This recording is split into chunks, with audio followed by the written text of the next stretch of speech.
ஒளிப்பதிவாளர்களுடைய பட்டியல்ல டாப்ல இருக்கிறவருமான இப்ப இருக்கிற போட்டோகிராஃபர்ஸ்ல இருந்து ஒளிப்பதிவாளரா ஆகணும் அப்படிங்கிற ஆசை இருக்கிற எல்லாருமே அசிஸ்டண்டா சேர விரும்பணும் நினைக்கிறவங்க நம்ம PC ஸ்ரீராம். மௌனராகம், மலை பாயுதே, நாயகன் இந்த மாதிரி மூவில எல்லாம் கூட பணியாற்றிருக்காரு. அண்ட் இவருடைய பிறந்த நாள் கொண்டாட்டம் சிவகார்த்திகேயன் அண்ட் கீர்த்தி சுரேஷோடைய படப்பிடிப்புல கொண்டாடி இருக்காங்க. பாக்யராஜ் கண்ணன் இயக்குற இந்த திரைப்படத்துல PC ஸ்ரீராம் ஒளிப்பதிவாளரா இருக்காரு.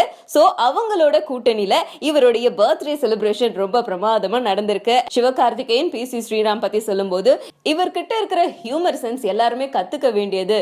இவ்ளோ பெரிய ஒளிப்பதிவாளரா இருந்தோ என்ன மாதிரி வளர்ந்துட்டு வர நாயகர்கள் கூட அவர் காட்டுற எளிமை எங்களை ரொம்பவே அவர் கூட நெருங்க வைக்குது அப்படின்னு சொல்லியிருக்காரு. After the first half, he was like, he hugged me. He said, bring sweets and all that. So then he watched the second half and then he was moved.